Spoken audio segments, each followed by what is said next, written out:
to start recording, Wait, so you I'm just gonna let him do this and I'll pause. All right, it's called needle phobia.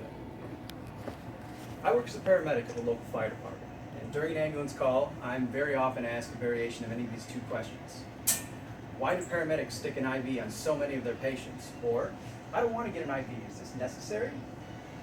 There are countless treatments that I'm able to perform on a patient to handle nearly every condition I'm presented with. Oftentimes, an IV is required to execute the procedure to fix the issue. Sometimes it's a necessity, sometimes it's the difference between life and death. I'm going to go over 3 of the most common reasons of why we administer intravenous lines in the ambulance.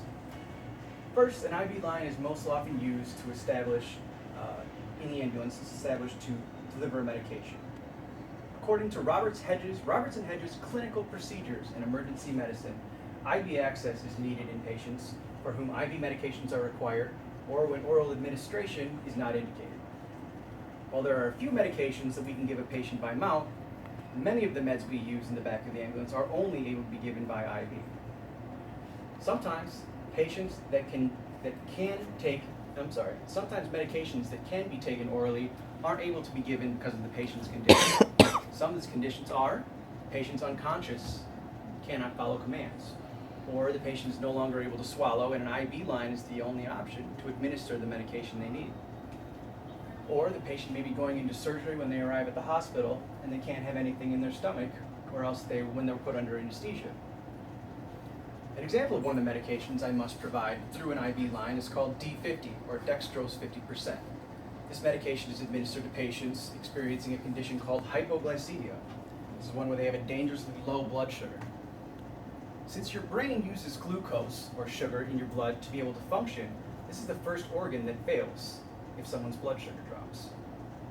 If the brain cannot work, it can lead to unconsciousness, the patient becomes comatose, and soon thereafter death. Hypoglycemia is a condition that must be treated as soon as possible, and pushing the D50 through an IV allows their blood sugar to return to a safe level almost immediately. The IV dose that I just administered saved this person's life. Another important medication that we deliver in the ambulance is called Narcan. Paramedics use this medication to counteract the effects of a narcotic overdose. Signs and symptoms of a narcotic overdose include dangerously slow respiratory rate, a slow and very weak heartbeat, and the skin on their lips and their fingernails starts to turn blue. We administer this drug via IV because of its rapid effectiveness. When our patient isn't breathing, we need to see results 3 minutes ago. So that's why it's absolutely no time to wait while treating a patient having this condition. Seconds after administering our first dose of this medication, the patient will regain consciousness and their vital signs will return to normal. All because of the rapid delivery of the drug through an intravenous line. Second, an IV may be given before certain medications are administered. Medications may cause side effects that need to be immediately fixed. There's a medicine called nitroglycerin, and that's one of them medication given to someone having chest pains, and it's administered by spraying it into their mouth and under their tongue. This causes blood vessels in their body all to dilate a little bit, or widen, in order to subside the possible cause of that patient's chest pain. Unfortunately, this medication could also cause their blood pressure to drop to a dangerously low level. They could go into shock and then they might not even make it to the hospital. Since the possible side effects that could develop because of this medication, the patient will establish an IV access, so they would be able to fix this. And should the condition occur, the paramedic can immediately deliver the treatment to them to allow for their blood pressure to return to a safe level before it worsens. This procedure, again, ensures the patient will arrive safely at the hospital.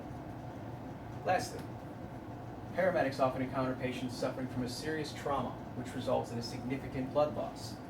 IV access is the only way to administer the necessary treatment to allow this person to survive on the way to the hospital.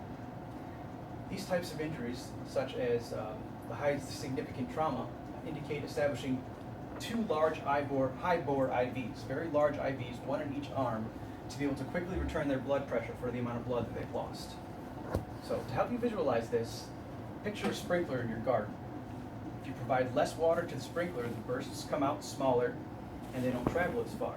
And as the sprinkler becomes less effective, some of your plants don't get the water and they start to die. Now, if you provide more water for the sprinkler, your sprinkler is able to return to its normal level and give all of your plants the water they need to survive. This occurrence is very similar to a person who lost a leg in a motorcycle accident. Their artery is now squirting out bright red blood in the pavement. This is like turning down the water supply on your garden sprinkler.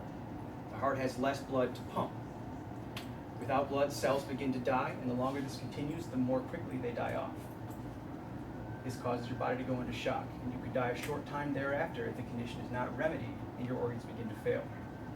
In this case, a paramedic would establish a large bore IV access and deliver something called a bolus, which is a large volume of normal saline pressed into the person's body.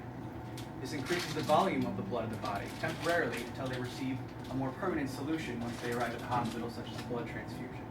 So in conclusion, I've informed you of the 3 reasons that are most commonly present when a paramedic pokes a needle into your arm. And each time this procedure is necessary to ensure that you arrive at the hospital safely, instead of getting worse. A patient's condition can change very rapidly in the back of the ambulance, sometimes in less than a minute. Without having the proper means of treating that patient available at that very moment, they may not make it to the hospital.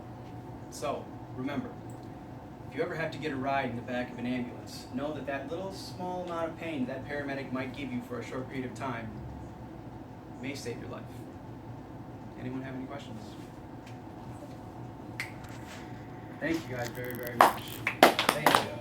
I need a little bit of time. Yeah, you're going to give yourself a little selfie.